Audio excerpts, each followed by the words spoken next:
Hey guys, Aric here from GotEmGames, and welcome to our first review of our launch. So we're going to start off the process here with explaining a little bit what the review system is to you guys, because you're not aware of it, obviously.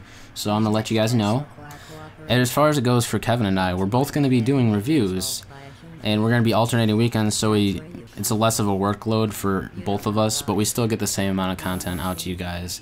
So we're going to have a bunch of reviews after a couple weeks, and we're going to actually have them listed up, comparing them. So it's going to be kind of a cool process to eventually see how we feel games should be placed on this long list of other games.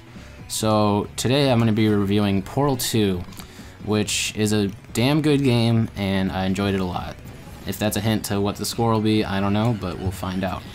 The scoring system is going to be a 100-point system, and each category will contain 10 points. So there's 10 categories within each having 10 points. So we're going to have gameplay, story, graphics, controls, bang for your buck, functionality, replayability, inventive, recommended, and the fun factor. So within each category, I'm pretty sure they're almost all self-explanatory. Inventive is how original the game is. Recommended is from 0 to 10 how much you recommend the game. Functionality is if the game works well and doesn't break down with bugs and glitches. Bang for your bucks is whatever the game came out as for retail price, if it's worth that price or not. So if the game is I don't know, the game's worth 30 bucks in your mind, but it came out for $60 and you're like, wow, that's kind of a ripoff because the game didn't have as much content as other $60 games out there in the market. So that's going to be another category. I believe all the other ones are pretty self-explanatory, so let's just get on with the review. So Portal 2. Portal 2 is a puzzle platformer game that came out in 2011, and I got it almost right when it came out and played it straight through, and then played the co-op straight through with a buddy, and it was a blast. So the new game has some newer mechanics, I believe. I never played the first one, so don't take my word for it.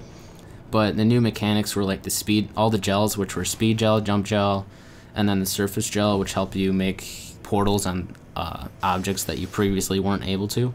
And then they also had light bridges and then gravity vortex tunnel things you could fly through. And both of those actually go through the portal, so you can move those around the map too, which was pretty fun. So we're going to talk about the gameplay first. It was good. I mean, it was fun from beginning to end. The puzzles were great. It kept you coming back. It never had a dull moment because of the story, which I'll get into that next. But with the new mechanics, it was pretty good. It was pretty good. So we're going to go ahead and give it a 9 out of 10. The story, I'm not going to give out any spoilers or anything, but you're the main character, Shell, I believe it's pronounced. It's C-H-E-L-L. Pretty sure it's Shell. And then you have GLaDOS, which is returning. Well, they're both returning from Portal 1, but GLaDOS is another main character. The story is really good. It has a really good ending to it, which I enjoyed. It has humor and irony just sprinkled all over the story, which helped you progress through the levels because you wanted to keep playing. And even if you were moving between two stages, GLaDOS would make a remark on how you sucked at the last stage, or how you something or another, and it'd just be a funny one-liner she'd say, and you'd just be like, oh, that's good, or what the hell GLaDOS, why are you making fun of me, or something. And while you're having that interaction between you and GLaDOS, you just arrive at the next puzzle and you're just ready to go. So there was never a dull moment because of the story. So I will give it a 9 out of 10. So the graphics, the game looked good. Nothing much more to say about that. It was up to standards with other games released around that time on the previous generation. The art style was good, very mechanical-like. I mean, obviously it's Aperture Laboratories, so everything's going to be a little more mechanical-based, and so it was good. Graphics, I shall give a 9 out of 10. Excuse me. Controls, they took a little bit of work to get down in your head, just because you had to get used to which portal was which, because you had two portals and each was designated on the right trigger, or R1, and then left trigger or L1. So after a while, like, you can like accidentally screw up your portals because you pressed the wrong button, but after a while you get used to it. Other than that, it was basically a first-person shooter as far as control schemes go, so nothing too crazy there. So I'm just gonna go ahead and give it a 8 out of 10.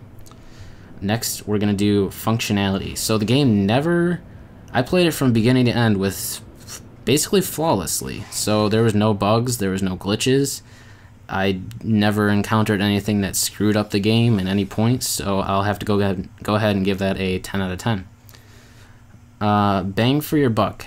So the game came out at retail $60, and the campaign was, I thought it was long enough for a $60 game, and then you got co-op on top of that, and that was another 7 to 8 hours on top of this single-player campaign, which you could play online or split. So I think the game was worth $60. After playing the game and beating everything, you kind of, this goes into replay ability, so I mean, I'll get into that when that happens. So bang for your buck, I'm gonna have to give it a 9 out of 10. So replayability. After you beat the game and you beat the co-op, there's really nothing else you want to do with the game. I mean, you forget the puzzles, but after a while, like, do you really want to go back and do those puzzles? Maybe you're the kind of person that does, but I'm not the kind of person that does. So I'll have to give a little short on the replayability. The co-op actually brought a lot of new mechanics to the game, which was awesome. And it added more time to the game which you could play with a friend, which was new to Portal 2, which Portal 1 did not have.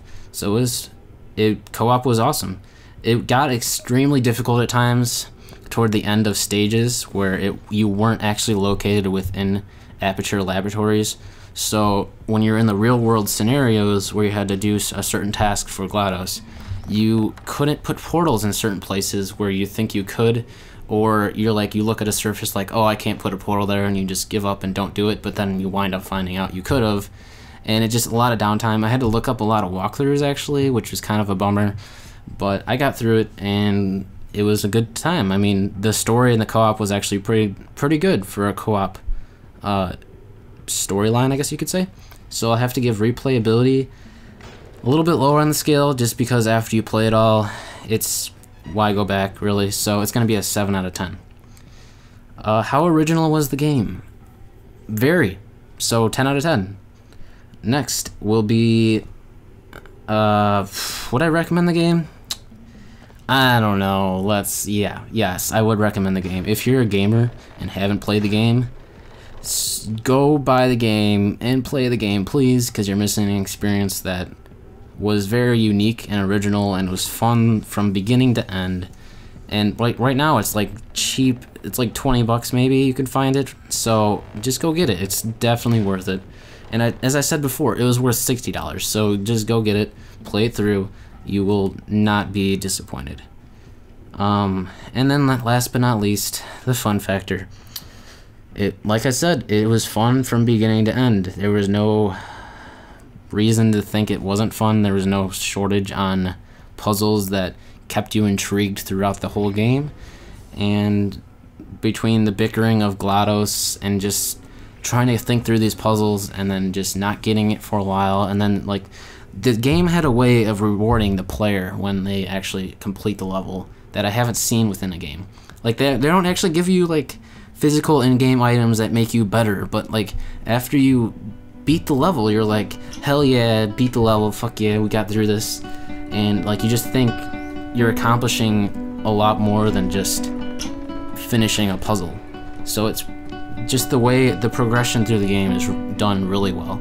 So fun factor, I'll have to give it a 10 out of 10. And that's it, guys. That's the overall review of Portal 2. Let me know below if you liked it as much or not as much as I did.